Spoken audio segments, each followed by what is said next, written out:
there is ample reason for anxiety with many new Chinese nuclear systems now coming online, as well as substantial reason for optimism. As an author who frequently rides China's high-speed rail, I am acutely aware that astronomical sums of money spent on that system could just as easily have been spent building an enormous arsenal of nuclear weaponry.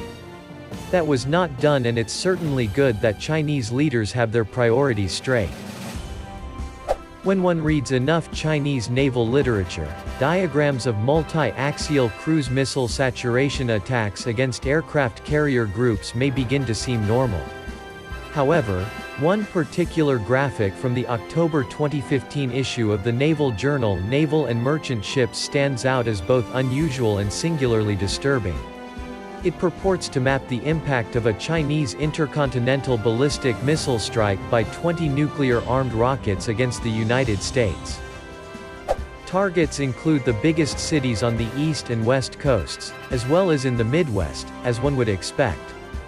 Giant radiation plumes cover much of the country, and the estimate in the caption holds that the strike would yield perhaps 50 million people killed. The map below that graphic on the same page illustrates the optimal aim point for a hit on New York City with a blast wave that vaporizes all of Manhattan and well beyond. That makes the North Korean threat look fairly insignificant by comparison, but what's really disturbing is that the scenario described above envisions a strike by China's largely antiquated DF-5 first-generation ICBM. In other words, the illustration is perhaps a decade or more out of date. As China has deployed first the road-mobile DF-31, then DF-31A and now JL-2, a submarine-launched nuclear weapon, China's nuclear strategy has moved from assured retaliation to what one may term completely assured retaliation. Indeed, the actual theme of the article featuring those graphics concerns recent reports regarding testing of the DF-41 mobile ICBM. The author of that article, who is careful to note that his views do not represent those of the publication, observes that when a Chinese Defense Ministry spokesperson was queried about the test on August 6, 2015, the spokesperson did not deny that the DF-41 exists. The author also cites U.S. intelligence reports, concluding that 4 tests have now been conducted, including one that demonstrates multiple re-entry vehicle technology. The author estimates that DF-41 will finally provide China with the capability to launch missiles from north-central China and hit all targets in the U.S. except Florida. With the goal of better understanding the rapidly evolving strategic nuclear balance between China and the U.S. and its significance, this Dragon Eye surveys some recent Mandarin language writings on the subject of Chinese nuclear forces. To be sure, a flurry of Chinese writings on the nuclear balance did follow after the September parade in Beijing that highlighted Chinese missile forces. Perhaps the most remarkable revelation from the parade was the unveiling of the DF-26, a new, longer-range anti-ship ballistic missile, based on the revolutionary shorter-ranged cousin, the DF-21D ASBM. In fact, the November 2015 issue of the aforementioned journal ran a series of articles on the DF-26. In those articles, the weapon is described multiple times as a nuclear conventional dual-purpose weapon. The major thrust of the article in that issue on the impact of the DF-26 on nuclear strategy seems to be to try to debunk the argument that China's deployment of this new type of missile is destabilizing. Like their American counterparts, Chinese strategists seem to be increasingly practiced, at least in a domestic context, at selling the argument that more and new types of weapons enhance deterrence and thus strategic stability. Despite the developments related above, the balance of opinion in Beijing seems impressively moderate on the prospects for a major nuclear buildup by China.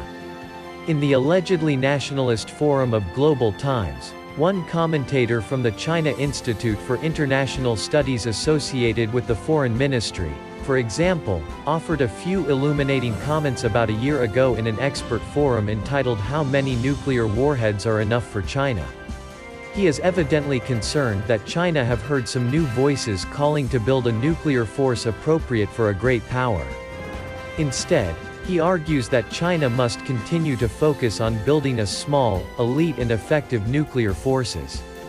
Likewise, a former vice director of the Chinese Navy Nuclear Security Bureau offers that China is a medium-sized nuclear power, which should learn from the experience of Britain and France and deploy no fewer than 4 submarines carrying nuclear weapons, far fewer than operated by either Russia or the United States. Yet one can still find in that same analysis ample concern among Chinese specialists regarding new directions in U.S. military capabilities that could threaten China's deterrent. Another concern amply evident in Chinese writings concerns tactical nuclear weaponry.